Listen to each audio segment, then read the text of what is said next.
Nós vamos começar, então, com a palestra da doutora Fernanda Vidigal Duarte Souza. A palestra é Potencialidades do uso de micro-organismos no tratamento de mudas do abacaxi. A doutora Fernanda, ela possui graduação em Ciências Biológicas pela Federal Rural do Rio de Janeiro, mestrado em Ciências Agrárias pela Universidade Federal da Bahia e doutorado em Biologia Celular pela Universidade Politécnica de Valência, na Espanha. Atualmente é pesquisadora A da Embrapa, atuando na Embrapa Mandioca e Fruticultura, a unidade sediada na Bahia. Também é professora permanente do curso de mestrado de Recursos Genéticos Vegetais da Universidade Federal do Recôncavo Baiano e responsável pela disciplina de conservação. É curadora do Banco de Germoplasma de Abacaxi, com vários trabalhos e projetos focados na prospecção e diversificação do gênero Ananas e outras bromeliáceas. Então, é com muita satisfação, alegria que a gente recebe aqui a doutora Fernanda. Mais uma vez, a gente quer agradecer pela disponibilidade de vir aqui participar desse evento conosco, dessa satisfação de tê-la aqui conosco. Então, Fernanda, obrigado, fica à vontade, então, tá bom? Então, aqui é uma coisa muito geral, né? As limitações da cultura, que eu acho que nossos colegas, mais do que ninguém, podem falar aqui, né? A parte toda de doença, enfermidade, prática sustentável. Eu acho que o abacaxi precisa de prática sustentável de verdade, é preciso focar nisso realmente, né? O que é uma prática sustentável, né? É uma coisa que às vezes a gente fala muito, mas, enfim, porque isso é uma demanda, gente, da mudança climática. Ou a gente muda a nossa cabeça e muda realmente todo o sistema que a gente vem fazendo, ou eu acho que a gente vai ter muito problema.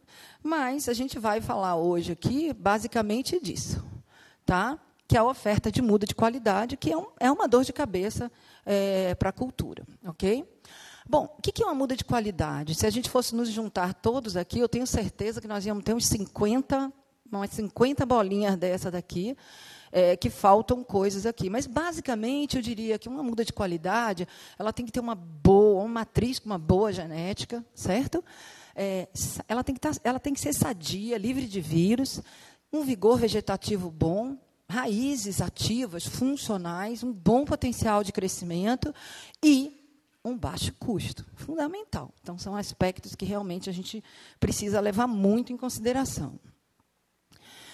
E aí a gente entra um pouco nos números, né? Eu acho importante, é isso que eu digo que é a contextualização, né? Então, esses números aqui, acho que basicamente de 5 a 8, pode vir um pouco menos de 5, pode ir um pouco mais de 8, mas eu acho que oscila basicamente nisso.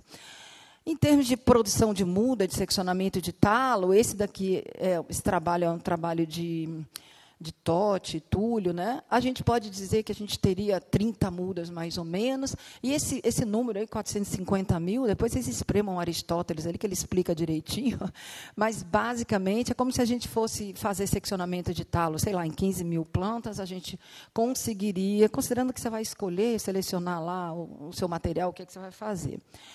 E aqui, gente, a produção de mudas por micropropagação. Esse número 10 mil, ele está aí única e simplesmente como um símbolo para que a gente consiga entender realmente a proporção, né, a diferença entre o potencial que a gente tem de uma coisa e de outra, né? Então, a gente vai falar aqui de muda micropropagada. Por quê? Porque, no meu entendimento, é o que pode solucionar o cultivo. E aí vamos ver quais são os problemas e se a gente tem como resolver. Então, assim, falando muito rapidamente um pouco mais sobre o número de muda micropropagada, eu imagino que tem gente que trabalha com cultura de tecidos aqui, com micropropagação. Então, assim, gente, tem protocolo de abacaxi de tudo que é jeito. Não é problema multiplicar abacaxi em larga escala. A multiplicação em si, ela não é problemática. O problema é você produzir uma muda em que você tenha segurança, que a fidelidade genética dela está garantida e que ela seja sadia. É comum, muitas vezes, em trabalho de cultura de tecido, a pessoa já começar a dizer assim, a muda de cultura de tecidos é uma muda que sai com uma fitossanidade garantida. Não, não sai. Nós temos trabalhos de sobra lá, indexando o material, né, o trabalho que a gente faz junto com o Eduardo, indexando o material para ver que a simples introdução in vitro não limpa o material. Então, isso é um aspecto que a gente precisa também se concentrar. Então, eu botei aqueles números lá, porque eu assim, não acho ficar discutindo o protocolo não é o caso, sim, mas aquilo que vai. E aqui um pouquinho, quais são as vantagens de você trabalhar com muda micropropagada? Primeiro, você tem a possibilidade de produzir uma muda em larga escala.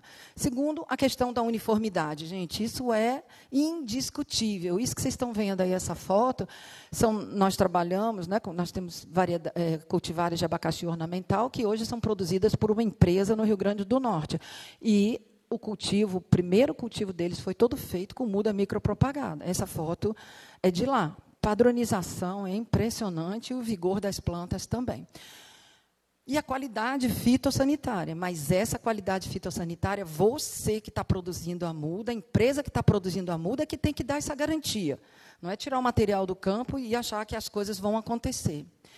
Então, as desvantagens, né? É que é uma infraestrutura específica, não tem como você dizer o produtor vai fazer muda micropropagada, não vai fazer, tem que ter.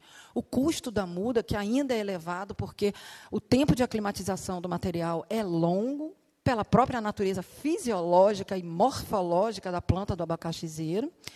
E, para mim, eu acho que o mais difícil, que é uma rejeição enorme a esse tipo de muda, por parte do produtor e, pior, durante muitos anos, por parte de profissionais mesmo, pesquisadores mesmo. Os colegas sabem que a gente teve problema lá na unidade com isso também.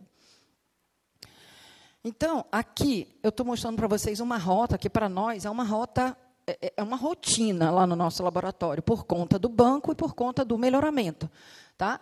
Então, o que a gente tem aqui, basicamente, se eu quiser, seja lá o que eu vou limpar, seja acesso do bag ou variedade, ou híbrido, né? Eu faço primeiro uma indexação, depois eu introduzo in vitro, independente, tá? Eu introduzo in vitro, e aí, se a planta está limpa, o que é um pouco difícil, ela vai direto para o seu destino, ou vai para o banco in vitro, ou vai para um matrizeiro, no caso dos híbridos. Ah, não, minha planta está lá, tem 2 tipos virais ainda, então ela vai entrar numa rota longa, onde a gente faz um cultivo de ápice caulinar com 0,5 milímetros, existe toda uma teoria, depois, se alguém quiser conversar comigo, a gente pode falar sobre isso, para a gente limpar esses ápices, fazer uma nova indexação aqui e, efetivamente, tomar o rumo. E nós temos usado também uma outra coisa, que é uma prática que eu faço também, que é a de crioterapia, ou seja, que por congelamento, a menos 196 graus, a gente consegue eliminar vírus também, ok? E como que a climatização é um fator que favorece ou aumenta? Por tudo aquilo que eu já tinha comentado com vocês, certo? O endurecimento, como a gente chama, na etapa de aclimatização, que é, na verdade, toda a parte de cultinização, toda a parte fisiológica da planta, que está toda preparada. A planta está toda preparada, mas ela precisa se desenvolver ainda. No abacaxi, é lento. Esse processo é lento, ele levava muito tempo, agora a gente conseguiu baixar para talvez 4 meses, mas vocês imaginam numa biofábrica o custo disso? É um custo elevado, certo? E aí a ideia original desse trabalho foi a que eu comecei contando para vocês aqui, então não vou nem me delongar mais aqui, porque é exatamente isso. Era uma mudança, mudamos o formato de coleta e a ideia era essa daqui. E fazer o quê? Monitorar o efeito dessa interação no germoplasma. Nós temos hoje uma dissertação de mestrado que está fazendo isso daí, certo? Pronto, isso foi o que a gente decidiu começar, que a gente combinou, mostrou para vocês. Então, primeiro, o que é microbiolização, que a gente vai falar muito? Microbiolizar, na verdade, porque a gente não vai utilizar aqui o termo inocular, porque eu acho que é um termo que está muito ligado à patogenicidade, né? Então, eu prefiro evitar, até porque eu não sou fitopatologista, então eu nunca sei onde é que eu vou escorregar, sabe? Aí eu prefiro tratar diferente. Então, a gente pode tratar como microbiolização, que, na verdade, é o tratamento com o isolado na muda, ou você pode tratar tratamento também, se você quiser, simplesmente. Mas é basicamente isso, né? É a utilização de micro-organismos, a gente vai introduzir isso daí, e a ideia é que ele atue como promotor de crescimento, mas também na defesa da planta. E a gente acredita que isso daí realmente pode acontecer. Que variedades a gente utilizou ao longo dos nossos estudos? 2 variedades padrão, né, para que a gente pudesse ter uma suscetível à murcha, que é o imperial, e a outra suscetível à fusariose, né? O imperial, gente, não sei quem era que estava falando aqui ontem, mas o imperial com a murcha é um negócio assim meio parecido. Assim. Ele olha a murcha, ele já desmaia, tá entendendo? Ele é altamente suscetível ao vírus da murcha. Então, um fruto muito bom. Mas, enfim, então, demanda. Esse foi o nosso primeiro trabalho, vale a pena vocês darem uma olhada. Não vou me aprofundar nele aqui, tá? Porque ele foi um trabalho que, exatamente, mostrando para a gente a diversidade de micro-organismos que estava associado ao gênero, né? E nesses 3 ambientes. É um pouco desse trabalho está aqui, tá? Nós chegamos até a parte de sequenciamento, enfim, o trabalho de metagenômica.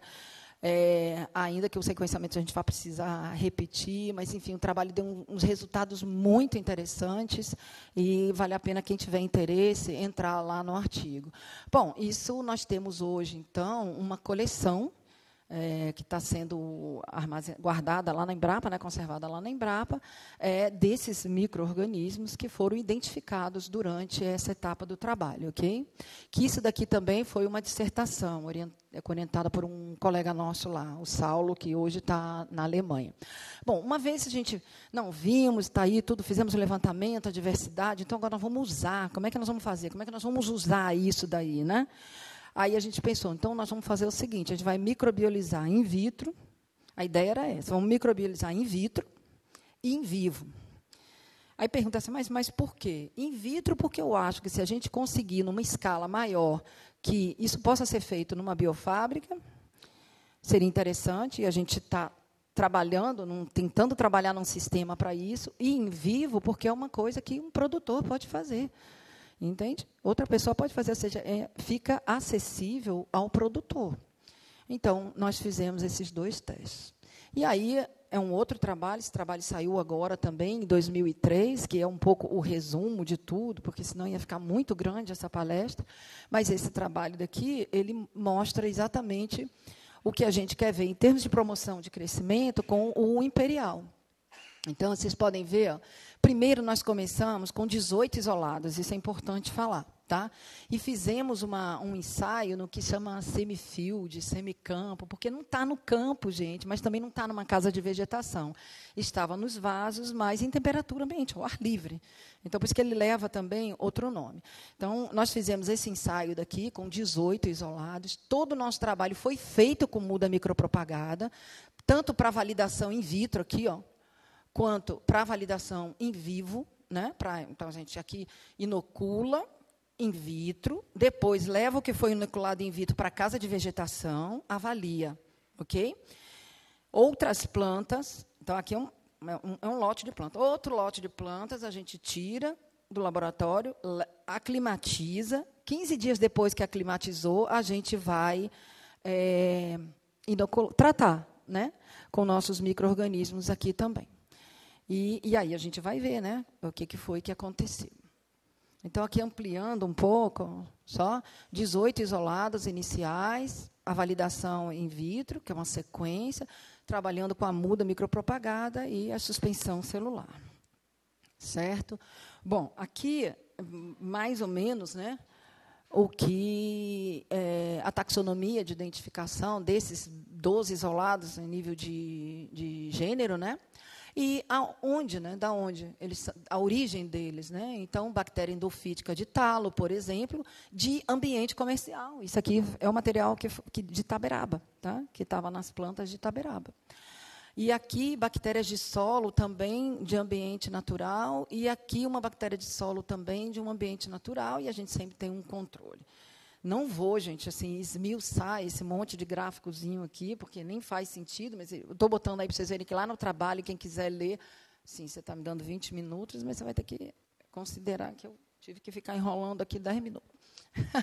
Não, mas tudo bem, beleza, vamos lá. Então, aí, o que acontece? Vira um funil, ok? Esse trabalho todo, do slide anterior para esse daqui, gente, tem um caminho longo, tá? Um longo caminho. Mas, enfim, para a gente chegar nisso daqui, chegamos em 3 isolados que foram selecionados para o nosso trabalho, combinado? Então, está aqui. Como é que foi o nosso processo de microbialização in vitro? A gente pega um substrato autoclavado, né? Tudo bonitinho, direitinho. Nós colocamos os nossos isolados aqui dentro, né? Os tratamentos, tudo muito bem arrumadinho. E esperamos, assim, em torno de 48 horas, 72 horas, até colocar a planta dentro. Então, o que nós temos aí é uma forma de tratamento, de microbiolização em laboratório. Então, assim, é trabalhoso, né? Então, assim, essa é uma parte experimental, é isso que tem que ver. Não adianta ficar pensando, mas quem vai fazer isso? Para a gente conhecer, para a gente saber estudar, a gente precisa fazer e ver como é que vai funcionar. Então, nós trabalhamos com os 3 isolados, 25, 222, 46, e um mix triplo, com 120 repetições. Aos 45 dias, a mesma coisa. Do slide anterior para cá também tem um chãozinho, mas, enfim. Aos 45 dias, a gente pega uma parte dessas plantas aqui e leva para a casa de vegetação. Uma parte a gente faz uma análise destrutiva e vê, bom, como é que foi o comportamento delas in vitro, e na outra parte a gente vai levar, a outra parte a gente leva para a casa de vegetação. E aqui dá para a gente ter mais ou menos uma ideia dos resultados in vitro, né? Vocês veem que é bem diferente. Nós vamos ver uma coisa muito interessante com esse BAC 25 aqui, ó, que é literalmente como se fosse um supressor de crescimento in vitro, e ele vai nos surpreender na etapa superior. E isso é uma coisa muito legal, que a gente conseguiu entender, né, depois. Está aqui, a mesma coisa, né, os gráficos mostrando todas as variáveis que a gente está acostumado, gente, a medir em abacaxi. Fizemos também uma análise destrutiva, né? E o nosso mapa de calor aqui, ele mostra muito claramente que o mix, esse aqui é um mix triplo, né? Assim como esse BAC daqui, o 406, foram nossos melhores tratamentos aí, né? Nessa etapa. Já a microbializar, agora aqui, gente, são outro lote de planta, ok? Ficamos para trás com aquele de lá. Aqui agora a gente levou plantas da cultura de tecido do laboratório para lá, que não foram microbiolizadas em laboratório. Elas chegam aqui virgens, né, de micro-organismos. Estou ligada.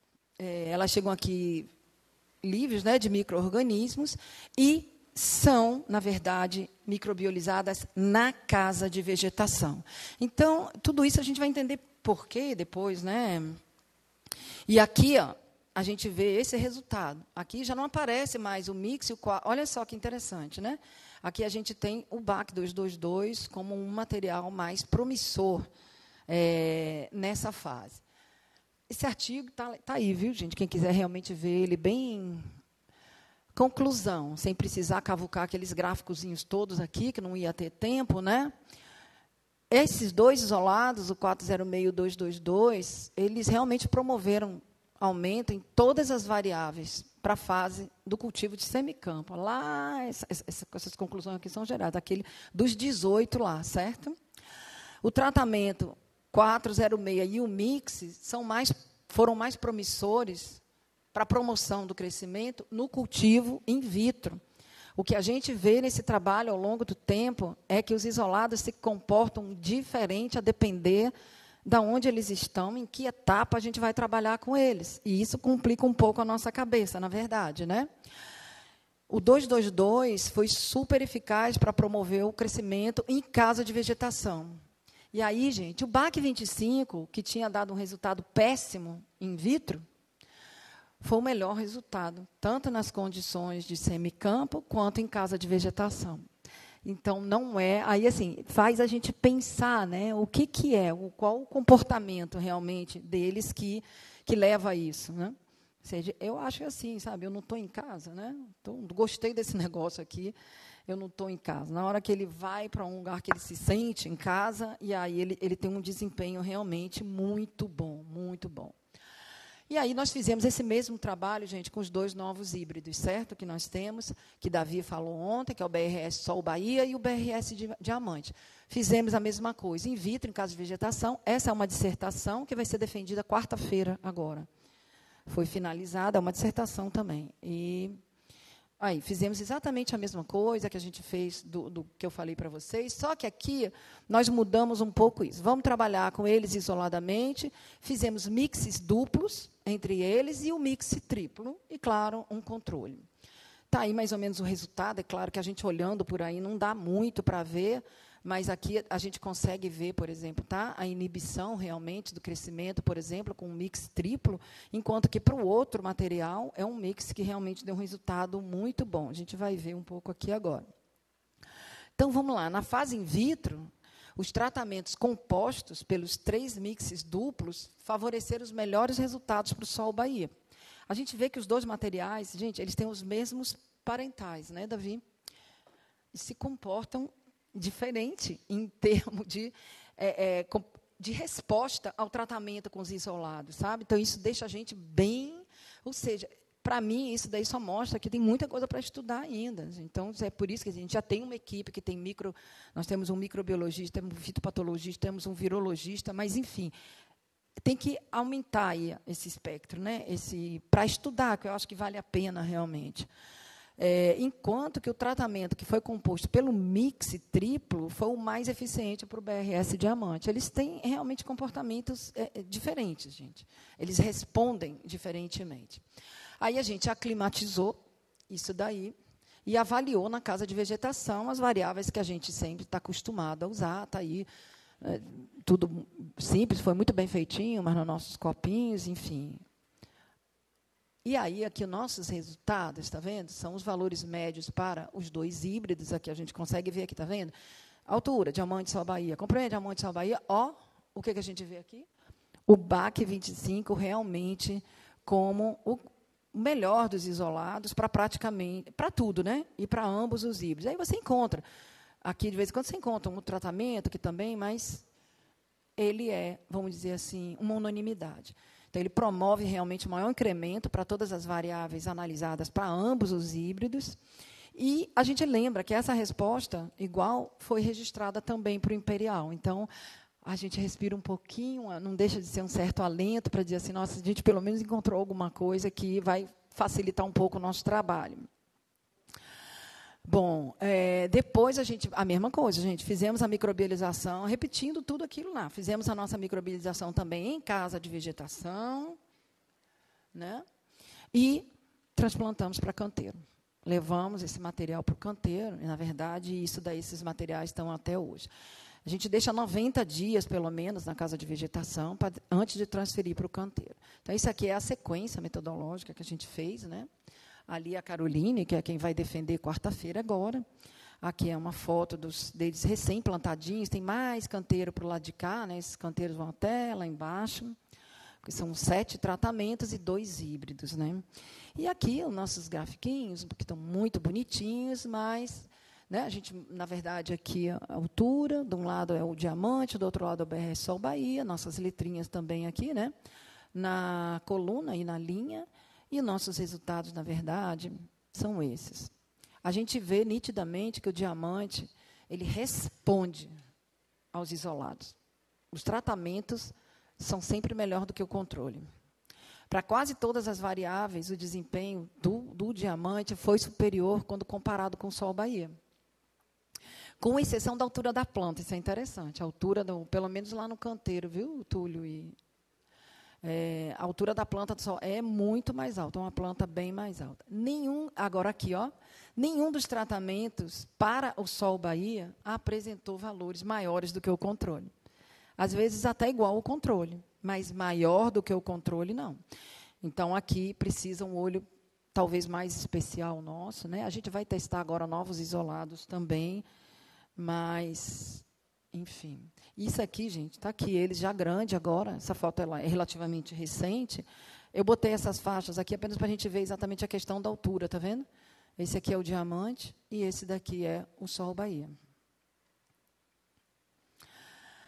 Em canteiro, aí fizemos avaliação em canteiro também. Então, essas avaliações foram realizadas aos 120 dias, né? E ela confirma realmente um crescimento significativo, um incremento significativo, tanto das plantas do diamante quanto do Sol Bahia, mas insistindo que o Sol Bahia é igual ao controle, ou seja, não teve nada superior ao controle, apesar de estarem bons. Então, nesse estudo, com esses híbridos, a gente observou que eles respondem de uma maneira diferenciada ao tratamento. A gente viu que parece que realmente, e eu acho que deve ter gente aqui que sabe disso aí melhor que eu, que há uma especificidade do isolado com a planta, com a época, com a fase, com todas as condições que você dá. Então, se por um lado os resultados são muito bons, por outro lado a gente vê que ainda há muito o que fazer, né? E isso fica bem evidente quando o BRS Diamante mostra valores superiores ao controle, enquanto com destaque para o BAC 222 e um mix duplo BAC 25 mais o 406. Vocês veem que aí está aí, o 25 está aí, mas enfim, aí é o duplo. Já o BRS Sol Bahia é o que a gente falou até agora.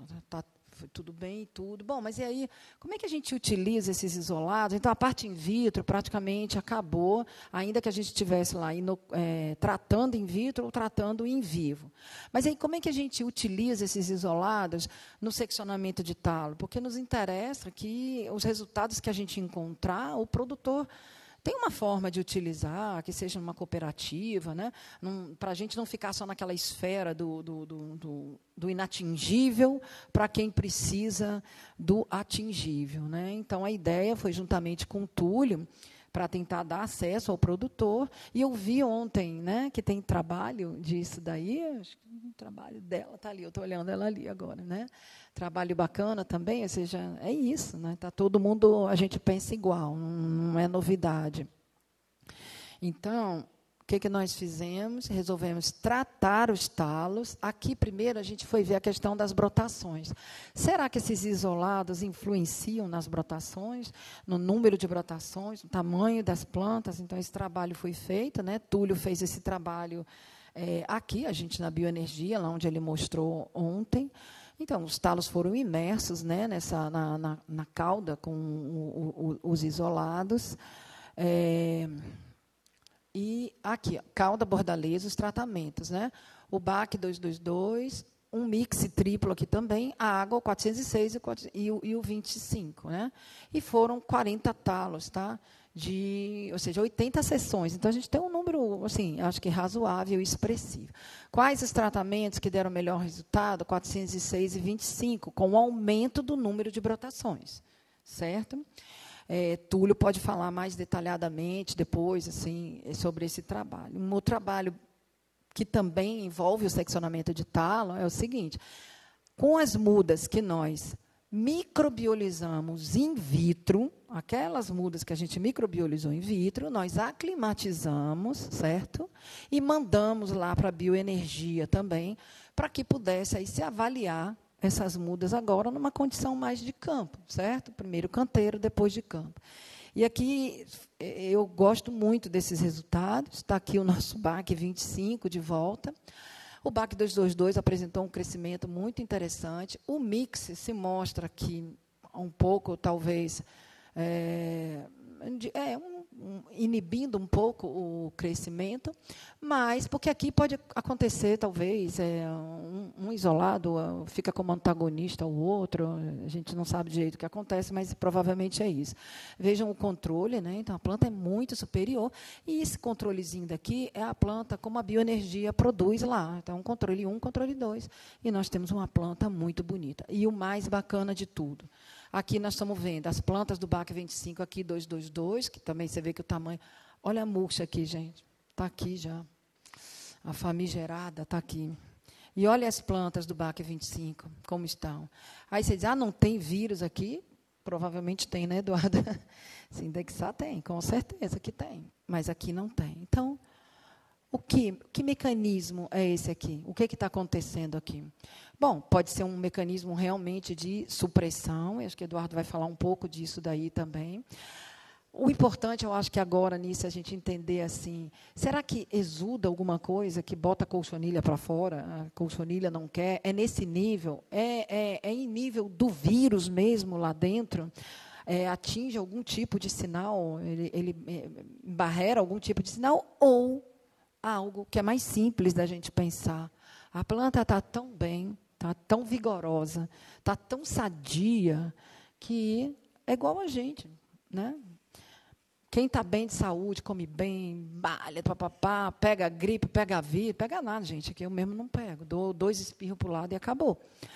E tem gente que não, pega um vírusinho, cai. Então, assim, eu acho que assim, a condição, às vezes a gente quer complicar muito a explicação, mas às vezes a explicação pode estar na coisa mais simples. A planta está saudável, então ela está pronta.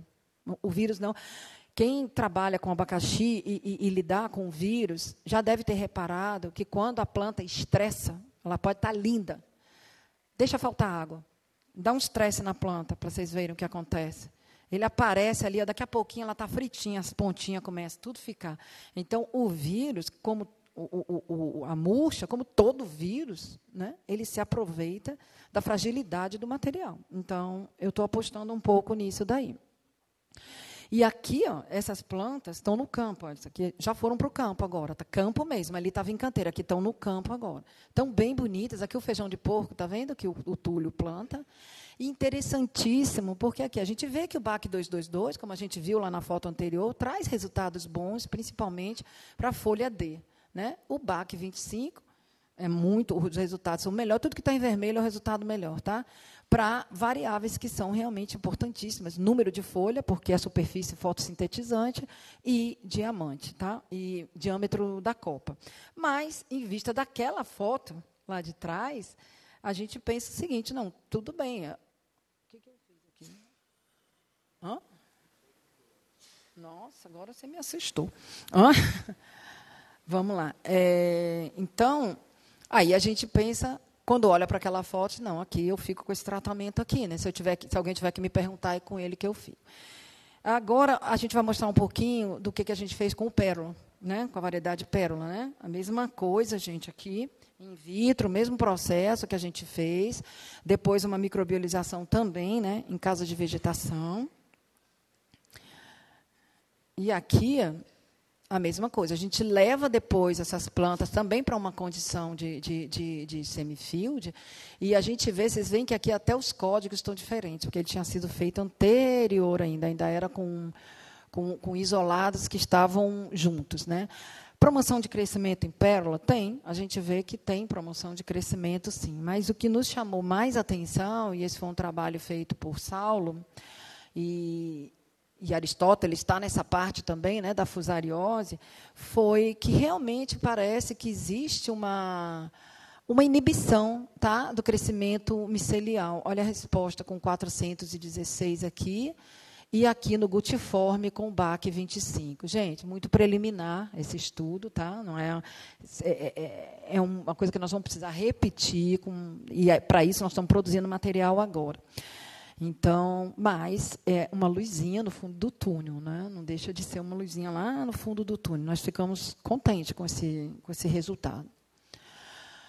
Então, gente, finalmente, o que a gente vê? O BAC 25, a mesma coisa, incrementa os parâmetros de crescimento em pérola também, como nos outros. Os isolados bacterianos testados exibiram esse potencial antagonista, né, para o fusário gutiforme, e principalmente com o BAC 25 e o BAC 388. O BAC 388, por exemplo, foi um material que a gente já eliminou lá atrás, por uma série de outras coisas, certo? Então, a gente fica com o BAC 25 até agora, por conta de tudo que a gente viu aí anteriormente.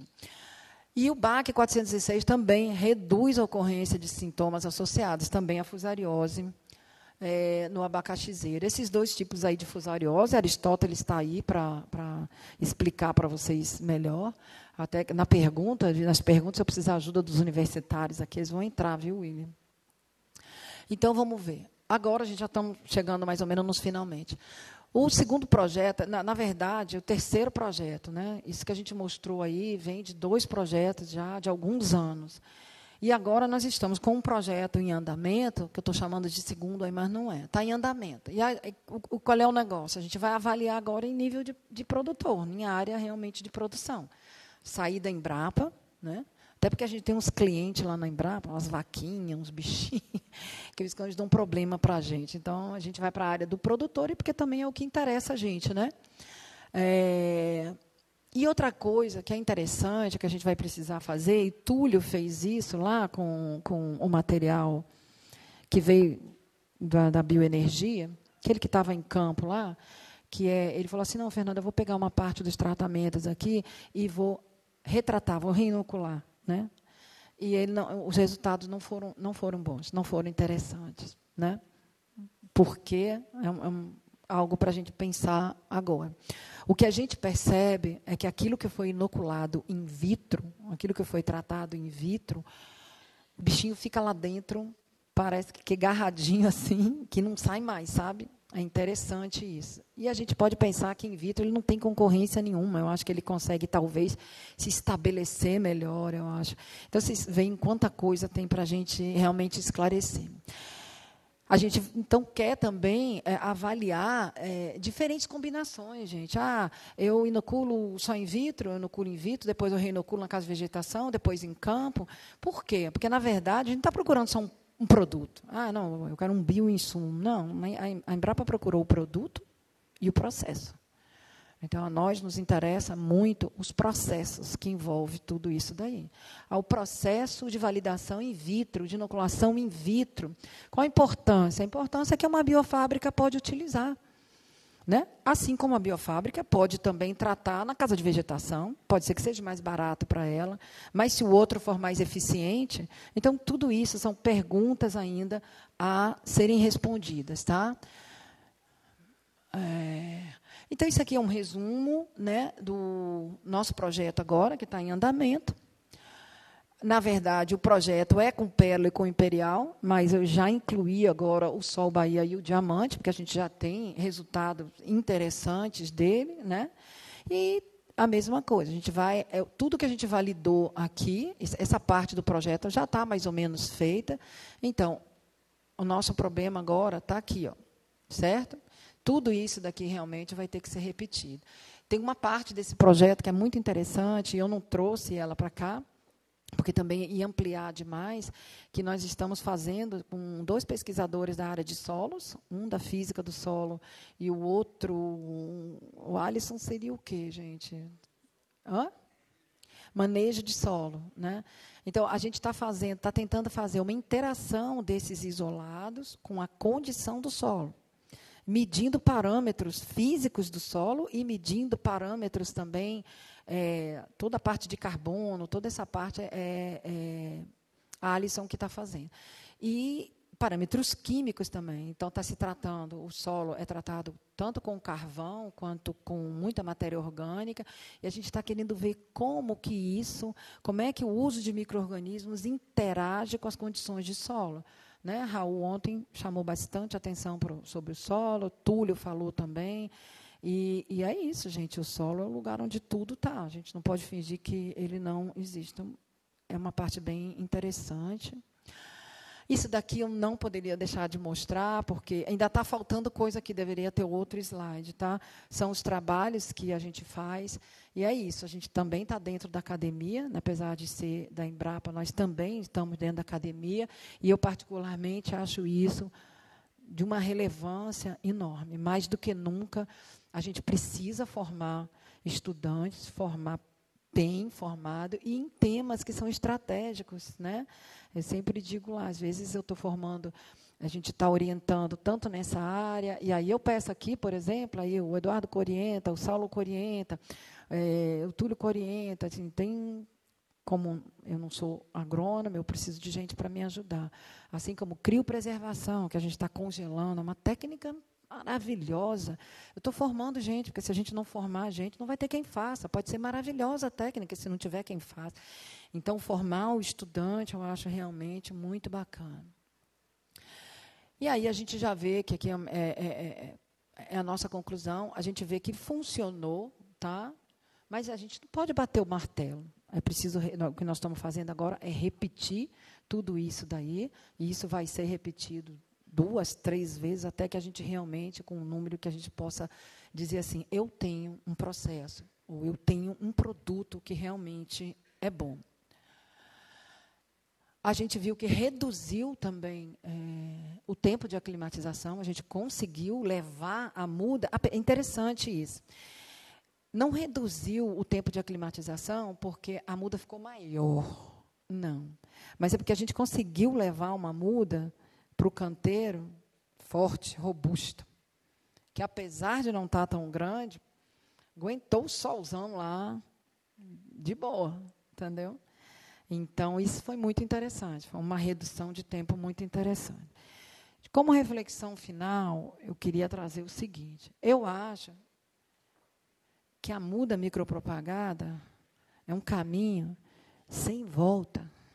Ele precisa ser um caminho sem volta. Não dá para não usar, não dá para rejeitar. O que nós precisamos fazer como comunidade científica, no caso, é ver o que aconteceu. Porque essa rejeição que aconteceu não foi a troco de nada. Ah, não gostei da muda. Não foi a troco de nada. Foi porque algumas biofábricas realmente utilizaram de forma equivocada um protocolo que precisa ser muito cuidadoso. Você trabalha com isso, você sabe disso.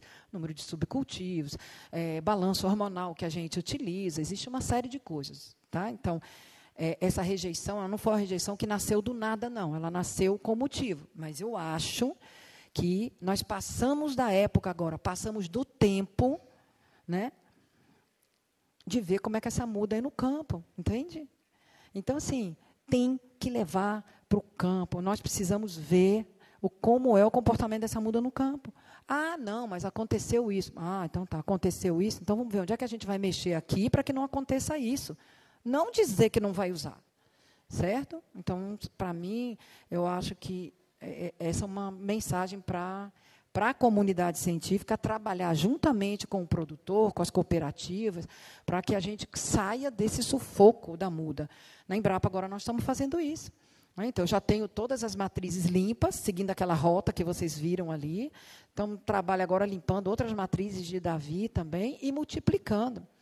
Então, a biofábrica vai entrar no edital, nós cedemos o lote já todo limpo, livre de vírus e certificado, certo? Com as indicações de como que deve ser tratado o material. Isso é importante, ok? E, realmente, finalizando agora, gente, eu não podia deixar de botar meus meninos aqui, né? Porque eles não são um prazer para trabalhar, dão uma dor de cabeça danada de vez em quando também, né? Deve estar os estudantes, de vez em quando vocês dão dor de cabeça para a gente também. Mas eu acho extremamente prazeroso trabalhar, eu gosto quando vão na minha sala, a gente conversa, troca ideia, é maravilhoso. Né?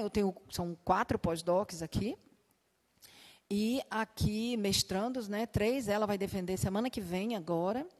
E iniciação científica tem esses 4, ainda tem mais 2, e a gente não dá conta do que tem que fazer lá, certo?